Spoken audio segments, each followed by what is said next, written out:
ٹوٹنا نہیں چاہیے، ورنہ دنیا میں تو اتنی اٹریکشن ہے نا، اور اتنی زیادہ چیزیں ہیں ارد گرد، یلغار ہے اتنی چیزوں کی، کہیں پہ ہمارا نفس ہے، شیطان ہے، ماحول کی اتنی چیزیں ہیں کہ انسان اس سے اثر انداز ہوتا جاتا ہے.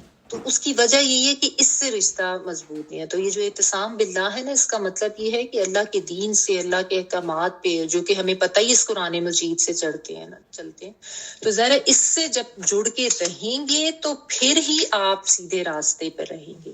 اور پھر آگے بات اخلص دینہم، کہ اللہ تعالیٰ کو ہم سے مطلوب یہ کہ ہم اپنے دین کو خالص کر دیں، یعنی اطاعت کل کی کل اللہ تعالیٰ کی ہو. یہ نہیں کہ کبھی کسی کے لیے، کبھی کسی کے لیے، کبھی ریاکاری کے اوپر اپنا روب جمانا یا لوگوں سے تعریف لینا. بعض لوگ ایسے ہوتے ہیں کہ وہ لوگوں کے لیے کرتے ہیں نا، پھر لوگوں سے تعریف نہیں ملتی تو ڈس اپوائنٹ ہو کے بیٹھ جاتے ہیں. یہ کتنی بڑی غلامی کی بات ہے اگر آپ دیکھیں نا، کہ ہم لوگوں سے تعریف لیں، لوگوں کو خوش کرنے کے چکروں میں رہیں کہ ہائے لوگ، یا یہ کہیں کہ ہائے لوگ ناراض ہو جائیں گے، ہائے وہ میرے پہ کیسی باتیں کریں گے، وہ کہیں گے اس کو کیا ہو گیا. یہ غلامی ہے جس سے ہمیں نکلنا ہے. کہ مومن تو آزاد ہوتا ہے نا، وہ تو صرف اللہ کا غلام ہوتا ہے، وہ لوگوں کی غلامی میں نہیں ہوتا، وہ صرف اللہ کا غلام ہوتا ہے. تو لوگوں کی غلامی سے نکلنا ہے، اپنے دین کو، اپنے ہر عمل کو اللہ تعالیٰ کے لیے کرنا ہے، اپنی نیتوں کو اللہ کے لیے خالص کرنا ہے. یہی اللہ تعالیٰ کو ہم سے مطلوب ہے، یعنی لوگوں کی جو تعریفیں اور لوگوں کا ڈر، اس سے بے نیاز ہو جائیں. جو بھی کرنا ہے بس اللہ سبحانہ تعالیٰ کے لیے کرنا ہے. جیسے حدیث کا مفہوم بھی آتا ہے کہ دین کو اللہ کے لیے خالص رکھنا تھوڑا بھی زیادہ ہو جائے گا. تو یہ اللہ تعالیٰ بتا رہے ہیں. اور آپ دیکھیں کہ اللہ سبحانہ تعالیٰ نے ہم سے جو تقاضا کیا ہے نا، وہ اخلص دینہم، دین خالص کا کیا ہے، دین مصفیٰ کا نہیں کیا ہے. فرق کیا ہے مصفیٰ میں اور خالص میں؟ دیکھیں، مصفیٰ فلٹرڈ چیز کو کہتے ہیں، وہ چیز جس میں سے سب امپیورٹیز کو، گرد و غبار یا ذرات، بالکل اس میں سے ہمیشہ کے لیے نکال دی جاتی ہیں. فلٹرڈ واٹر جو ہوتا ہے، یعنی اس میں بالکل موجود ہوتی نہیں ہے. لیکن خالص وہ چیز ہوتی ہے جس میں آلودگی ہوتی ہے، پھر انسان اس کو جو ہے نا وہ دور کر کے اس میں سے خالص چیز کو حاصل کرتا ہے. پیور جس کو ہم کہتے ہیں، ایک فلٹرڈ ہوتا ہے اور ایک پیور. آپ شہد کی مثال لے لیں، خالص شہد جو ہوتا ہے نا، وہ ملکی سا ہوتا ہے، دودھیا سا، کیونکہ اس کے اندر وہ کچھ آلودگی سی ہوتی ہے. وہ آپ نے شاید اگر کبھی آپ کو اتفاق ہوا ہو دیکھنے کا، وہ جو اس کا چھتا ہوتا ہے اس کے بھی پیسز ہوتے ہیں بیچ میں. جبکہ جو فلٹرڈ ہنی ہوتا ہے نا، شہد، وہ بہت زیادہ شائنی ہوتا ہے، کلیئر ہوتا ہے، اس میں سے ہمیشہ کے لیے وہ ساری امپیورٹیز نکال کے اس کو بالکل فلٹر، صاف شفاف کر دیا جاتا ہے.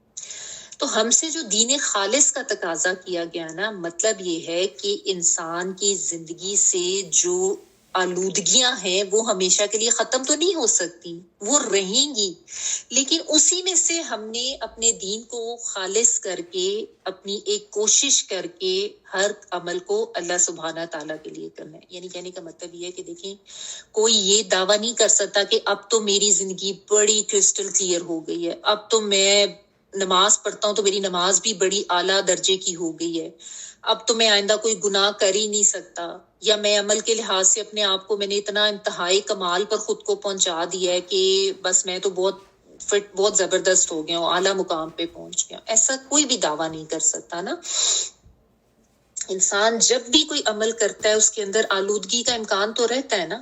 کبھی نیت کی خرابی، کبھی عقیدے کی خرابی ہو جائے گی، کبھی ریاکاری آ جائے گی، کبھی لوگوں کا ڈر خوف آ جائے گا، ماحول سے اثر انداز ہو جائے گا انسان، یا ماحول کے انڈر پریشر آ جائے گا. تو یہی تو محنت ہے جو انسان نے ساری زندگی کرنی ہے، یہی وہ کوشش ہے جو انسان نے آخری سانس تک کرتے رہنی، کیونکہ شیطان نے تو آخری سانس تک انسان کو بہکاتے رہنا ہے نا. تو یہی بات ہے کہ جب شیطان بہکائے خود پر کنٹرول کرو، جب نفس آڑے آنے لگے تو ہم خود پر کنٹرول کریں، لوگوں کا پریشر روکنے لگے تو ہم مضبوط بنیں، یا کوئی غیر شرعی جو رسوم و رواج ہے معاشرے کے ان سے دبنے لگے انسان، تو اس وقت مضبوط بنے. اور پھر مغلوب ہو سکتا ہے، انسان ہے نا، کمزور ہے، ہر وقت شیطان تو ساتھ لگا ہوا ہے.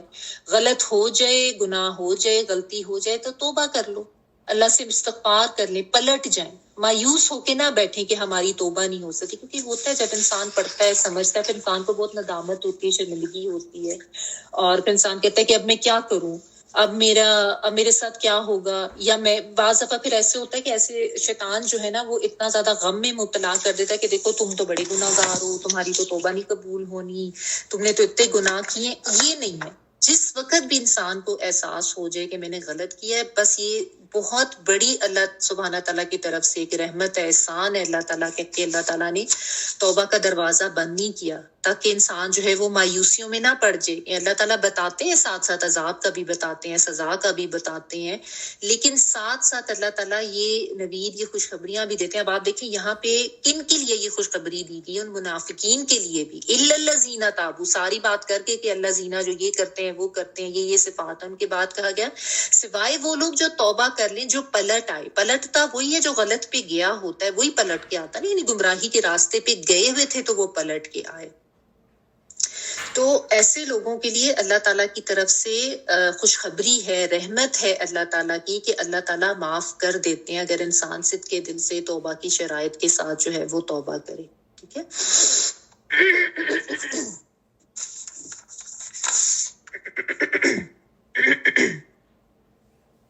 ایک حدیث کا ایک الفاظ بھی ہے نا،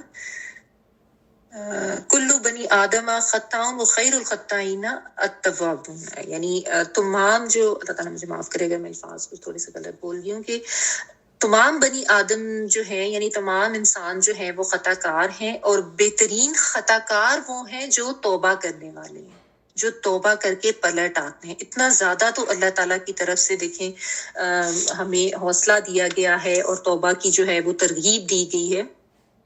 تو یہ یاد رکھیں کہ انسان کی غلط سے بچنے کی یا ان امپیورٹیز کو دور کرنے کی، ان آلودگیوں کو دور کرنے کی جو محنت و کوشش ہے نا، وہ موت تک جاری رہتی ہے. یعنی کہ مسلسل جنگ لڑنی ہے ہمیں، یہ ایک آن گوئنگ پروسیس ہے. ہر وقت آلودگیاں آئیں گی، شیطان کی طرف سے، نفس کی طرف سے، معاشرے کی طرف سے، اپنی نیتیں اس طریقے سے. لیکن ہم نے خالص کرتے رہنا ہے، کوشش کرتے رہنا ہے اللہ تعالیٰ کے لیے، اللہ کی رضا کے لیے، اللہ کی خوشی کے لیے. ہر وقت خود کو ٹھیک کرنا ہے، ہر وقت اپنی نیتوں کو صاف کرنا ہے.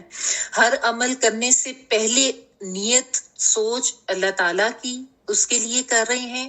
ہر عمل کو کرنے کے دوران بھی ہمیں خیال اللہ تعالیٰ کا رہے، اسی کے لیے کرنا ہے، اللہ تعالیٰ دیکھ رہے ہیں.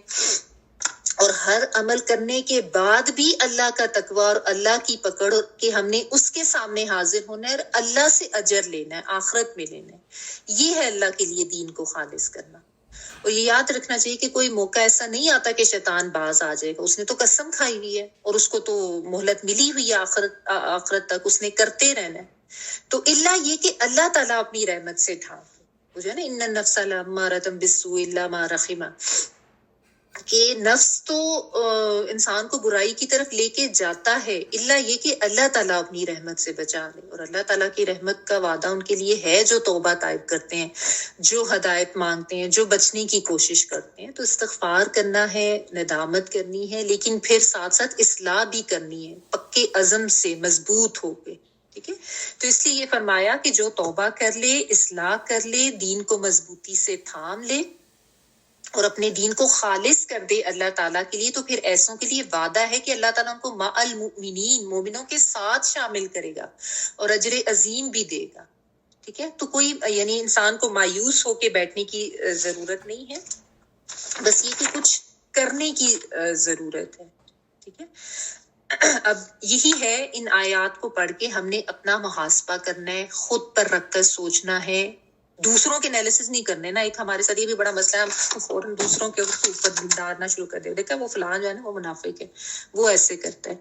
ہم نے سب سے پہلے خود کو ٹھیک کرنا ہے، اپنے اوپر رکھیں، اپنے آپ کو دیکھیں، غور کریں. کبھی مطلب اب جب یہ پڑھ لیے نا اتنی زیادہ منافقانہ صفات، تو اپنے اکیلے بیٹھ کے سوچیں. سب سے پہلے جیسا جھوٹ بولنا، نبی صلی اللہ علیہ وسلم کی حدیث میں نے آپ کو شاید لاسٹ ٹائم بتائی تھی کہ جھوٹ بولتا ہے، وعدہ خلافی کرتا ہے، امانت رکھواؤ تو اس میں خیانت کرتا ہے. تو یہ دیکھیں کہ اس میں سے ہمارے اندر کون سی چیز ہے. کیا میرے پاس کوئی امانت رکھواتا ہے تو میں اس کا خیال رکھتی ہوں؟ امانت میں خیانت میں اگر کسی نے آپ کو، ضروری نہیں کہ کوئی مال یا چیز ہی آپ کے پاس رکھ پائی، کسی نے آپ کو اتنا بھی کہا نا کہ یہ بات اپنے تک رکھنا، اور آپ نے وہ آگے جا کے ڈنڈورا پھیر دیا، کسی اور کو بھی بتا دی، تو یہ بھی خیانت ہو جاتی. اس حد تک محتاط رہنے کی ضرورت ہے. ٹھیک ہے. اور وعدہ خلافی، کہ ہم جب کسی سے کوئی کمٹمنٹ کرتے ہیں تو پوری کرتے ہیں یا نہیں کرتے، کیونکہ اس چیز کو بھی اتنا زیادہ ہم نظر انداز کرتے ہیں. ہاں ٹھیک ہے میں کر لوں گا، ہاں ٹھیک ہے میں آ جاؤں گا، ہاں تم آ جانا ہم یہ کر لیں گے، اور اس کے بعد لوگ مکر جاتے ہیں. تو یہ بھی منافقانہ صفات میں سے ایک صفت ہے. ٹھیک ہے. اور جھوٹ آپ دیکھیں کتنا زیادہ لوگوں کی زندگیوں میں شامل ہو گیا، چھوٹی چھوٹی چیزوں پر، چھوٹی چھوٹی باتوں پر. جیسا عورتوں کا یہ ہوتا ہے چیزوں کی پرائس بتانے میں، اپنے کپڑوں کی پرائس بڑھا چڑھا کے بتانا، یا گھر کی کوئی چیز ہے یا اس طرح سے، یا اور بھی بہت سی چیزیں ایسی ہیں جس میں یہ معاملات کر جاتے ہیں ہم. تو جھوٹ ہی ہے نا. ہر چھوٹے سے چھوٹے جھوٹ سے بھی خود کو بچنا ہے. ٹھیک ہے. محتاط ہو کے رہنا ہے. اور اس کے علاوہ اب دیکھیں نماز کے حوالے سے ہم نے پڑھا کہ سستی کے لیے کرتے ہیں، سستی سے آتے ہیں نماز میں، ان کا دل نہیں لگتا، ذکر اذکار نہیں کرتے، کم ذکر کرتے ہیں. اور یراؤن الناس، لوگوں پہ دکھاوا کرتے ہیں، چاہے وہ دین کے لحاظ سے دکھاوا ہے، نماز کے لحاظ سے ہے، یا کسی بھی عمل کے لحاظ سے. تو عمل میں ریاکاری یہ بھی منافقانہ صفت ہے. اس سے ہمیں خود کو بچانے کی ضرورت ہے. تو یہ بس بات ہے کہ ہمیں ہر وقت سوچنا ہے، اپنا محاسبہ کرنا ہے، اپنی اصلاح کرتے رہنا ہے. اور اس میں ایک طریقہ یہ بھی ہے کہ نیک لوگوں کی اگر انسان صحبت اختیار کرے نا، تو اس سے بھی انسان کا ایمان بڑھتا ہے. ایسی جب آپ کمپنی میں ہوتے ہیں یا ایسے ماحول میں ہوتے ہیں، جب کیونکہ ماحول اثر انداز ہوتا ہے نا، تو جب آپ برے ماحول میں رہیں گے یا برے لوگوں کے ساتھ رہیں گے تو پھر انسان لا محالہ انہی کی طرح کا بن جاتا ہے نا. تو یہ اپنے آپ کو نا ٹھیک کرنے کی ضرورت ہے. جس طرح ہوتا ہے نا، ہم روز کچن ہمارا روز بکھرتا ہے، کھانے کے بعد کیا حال ہوا ہوتا ہے، ایک فساد ہوا ہوتا ہے نا. اس کے بعد جب ہم سارا سمیٹ سماٹ کے سب چیزیں اپنی اپنی جگہوں پہ رکھ دیتے ہیں تو وہ اصلاح ہو جاتی ہے. تو اسی طرح یہ ایسا ہی آن گوئنگ پروسیس انسان کی زندگی کے ساتھ ہے، جو کرتے رہنا ہے. کیونکہ انسان پھسلتا رہے گا، شیطان بہکاتا رہے گا، نفس ورگلاتا رہے گا، لیکن ہم نے پھسلنے کے بعد پھر اٹھنا ہے، اپنی اصلاح کرتے رہنا ہے. ٹھیک ہے نا. اور اس کے لیے سب سے بہترین اعتصام باللہ، علم حاصل کریں اس دین کا، اس قرآن کا، اس سے مضبوطی سے جڑ کر رہیں. جہاں اس سے رشتہ ٹوٹے گا، کمزور ہوگا، وہیں سے آپ پھسلیں گے، اور وہیں سے آپ کو شیطان بھی بہکا کے فوراً لے جائے گا، کیونکہ وہ تو ہر وقت ایکٹیو ہے. تو بات یہ کہ ہم یہ نہیں کریں کہ ہم منافقین کا ذکر پڑھ کے بس یہ سوچ لیں کہ او یہ تو اس دور کے منافقین کا ذکر ہے نا، مدینہ کے منافقین، بس ٹھیک ہے اس کو پڑھ کے جلدی چھوڑو آگے چلتے ہیں. ایسا نہیں ہے. حضرت عمر فاروق رضی اللہ تعالیٰ عنہ کے بارے میں آتا نا کہ حضرت حذیفہ بن یمان رضی اللہ تعالیٰ عنہ جو تھے، ان کو روک کے پوچھتے تھے کہ میرا نام تو نہیں ہے منافقین میں. حضرت حذیفہ بن یمان جو ہے نا، جن کو رازدار رسول صلی اللہ علیہ وسلم کہا جاتا ہے، یہ وہ صحابی تھے جن کو نبی صلی اللہ علیہ وسلم نے منافقین کے نام بتا دیے تھے، جو اللہ تعالیٰ نے بطور وحی آپ صلی اللہ علیہ وسلم کو بتائے تھے نا. لیکن باقیوں سب کو، جس کا میں نے آپ کو بتایا نا کہ سب کو نہیں بتائے تھے. تو حضرت عمر فاروق رضی اللہ تعالیٰ عنہ، ذرا سوچیں کہ کیا رتبہ تھا ان کا، کس درجے کے وہ صحابی تھے، کیا ماشاءاللہ. اور وہ ان کو یہ فکر رہتی تھی، ان کو روک کے پوچھتے تھے کہ میرا نام تو نہیں ہے ان میں. اتنے الرٹ، اتنے محتاط، اور اتنے زیادہ یعنی کانشیس تھے اس کے بارے میں. اور ہم لوگوں کو دیکھیں، ہمارا تو کوئی ہے ہی نہیں کوئی لیول، اور نام کے ہم مسلمان ہیں، اور بس ہم کہتے ہیں جی بخیر ہم نے تو جانا ہی جنت میں، کیونکہ ہم نے تو کلمہ پڑھا ہوا. تو اگر مومنوں میں شامل ہونا ہے، اگر اجر عظیم پانا ہے، تو یہ سب کرنا ہے اور پھر کرتے رہنا ہے. یعنی اس میں پھر رک نہیں جانا. اپنے آپ کو ہم نے ہر وقت ٹھیک کرتے رہنا ہے. ٹھیک ہے. اور یہ بھی نہیں کرنا کہ اب بندہ کہے کہ اب میں کیا کروں، پتہ نہیں میری تو توبہ قبول ہوگی یا نہیں ہوگی. بالکل ہوتی ہے. یہ شیطان کا بہکاوا ہے جو انسان کو مایوس کر دیتا ہے کہ تمہارا تو کچھ نہیں ہو سکتا، یا اب تم نے تو بڑے گناہ کر لیے. جیسے بھی گناہ تھے، جو کچھ بھی تھا، اگر ندامت ہوگی، احساس ہو گیا، پڑھ لیا، تو بس اب استغفار کریں. اور جس طرح وہ جو اللہ تعالیٰ نے وہ بتایا نا، قل یا عبادی الذین اسرفوا علی انفسہم لا تقنطوا من رحمت اللہ ان اللہ یغفر الذنوب جميعا. سورۃ الزمر میں آتا ہے کہ میرے بندوں سے کہہ دو جنہوں نے اپنی جانوں پہ بہت اسراف کیا، یعنی بہت زیادہ بھی گناہ کیے ہیں انہوں نے، لا تقنطوا من رحمت اللہ، کہ تم اللہ کی رحمت سے مایوس نہ ہو، بے شک اللہ تعالیٰ تمام گناہوں کو بخش دیتا ہے. یعنی اللہ تعالیٰ کی بخشش رحمت سے انسان کبھی مایوس نہ ہو جائے. کبھی بھی مایوس نہیں ہونا کہ میرا کچھ نہیں ہو سکتا، یا میں تو بڑا گناہگار ہو گیا، اب میں کیا کروں. ایسا نہیں کرنا، کیونکہ اللہ تعالیٰ کو اپنے بندے کی توبہ بہت زیادہ پسند ہے، اور اللہ تعالیٰ تو چاہتے ہی ہیں کہ انسان جو ہے وہ پلٹ آئے، لوٹ آئے. اسی لیے تو اللہ تعالیٰ کا جو قانون استدراج ہے کہ اللہ تعالیٰ ڈھیل دیتے ہیں، فوری پکڑ نہیں کرتے. اور بہت سی مثالیں ایسی ہیں. خود حضرت عمر فاروق رضی اللہ تعالیٰ عنہ کی مثال اگر آپ ان کے بارے میں پڑھیں تو وہ پہلے کتنے دشمن تھے اسلام کے، نبی صلی اللہ علیہ وسلم کے جانی دشمن تھے، اور اس کے بعد جب پھر توبہ کی، لوٹے پلٹے، تو پھر کتنا زیادہ مضبوط وہ سہارا اور قلعہ ثابت ہوئے اسلام کے لیے. اور پھر کیسی کیسی ان کی سروسز ہیں اور کیسی کیسی ان کی کوششیں ہیں، کس طرح کی پھر وہ پرسنالٹی. اور اس کے علاوہ باقی بھی اور بھی بہت سی ایسی اگزامپل ہمیں ملتی ہیں. حضرت خالد بن ولید جو ہیں، ان کا بھی آپ کو پتہ ہے کہ وہ بھی کس طرح کی ان کی پہلے لائف تھی، اور پھر کس طریقے سے جب وہ پلٹے تو پھر اسلام کے لیے کیسی وہ تلوار سیف اللہ کا ان کو یعنی خطاب کیا گیا. تو یہ ہے کہ انسان کبھی مایوس نہ ہو، اور ہمیشہ بس یہ رکھے کہ یہ الحمدللہ کہ اللہ تعالیٰ نے جو ہے توبہ کا راستہ کھلا رکھا ہے، توبہ کا دروازہ کھلا رکھا ہے. ہاں، موت کا وقت آنے سے پہلے یہ نہیں کہ اب موت کا وقت آ گیا تو نزا کے عالم اس وقت انسان توبہ کرے. اپنے ہوش و حواس میں ہی جو ہے وہ انسان نے توبہ کرنی ہے، اپنے آپ کو ٹھیک کرنا ہے. اور جیسا میں نے کہا کہ اپنے اوپر نظر رکھ کے جو ہے نا، تو اپنے آپ کو ٹھیک کرنا ہے. ٹھیک ہے، دوسروں کو ٹھیک کرنے کی ضرورت نہیں ہے، ہم اپنے آپ کو ٹھیک کریں. تو اللہ تعالیٰ نے مومنوں کے لیے اجر عظیم کا جو ہے وہ وعدہ کیا ہے. اجر اجرت یعنی کسی کام کے بدلے جو چیز ملتی ہے نا، تو کچھ کریں گے تو اس کے بدلے اجر ملے گا. بغیر عمل کے کچھ نہیں مل جانا. محض خواہشات پہ، محض یہ سمجھ لینا کہ ہم مسلمان گھرانے میں سے ہیں، ہم نے کلمہ پڑھا ہوا ہے تو بس یہ ہماری تو بخشش ہوگی، ایسا نہیں ہے. ٹھیک ہے، کچھ کرنا ہے، عمل ضروری ہے. اور میں چاہ ہی رہی تھی کہ آج لاسٹ والی آیت بھی ہو جاتی اور ہم پارہ جو ہے مکمل کر لیتے، لیکن ایکچولی جو نیکسٹ آیت ہے نا اس میں بھی ڈیٹیلز کافی ہیں، اور اس کو بھی میں جلدی میں نہیں کرانا چاہ رہی. تو کوئی نہیں، انشاءاللہ تعالیٰ ہم کل لاسٹ والی آیت کر کے پارہ اپنا کمپلیٹ کر کے پھر نیکسٹ اسٹارٹ کر دیں گے. آپ لوگ نیکسٹ والا سے پارہ جو ہے نا وہ اپنے پاس رکھیں کل کی کلاس میں، کیونکہ اس میں بھی بہت اچھے یہ والی آیت جو ہے نا، اس کو میں جلدی میں کروانا نہیں چاہ رہی، جو لاسٹ آیت نمبر 137 ہے، اس کو بھی انشاءاللہ ہم کل کریں گے. اچھا جی.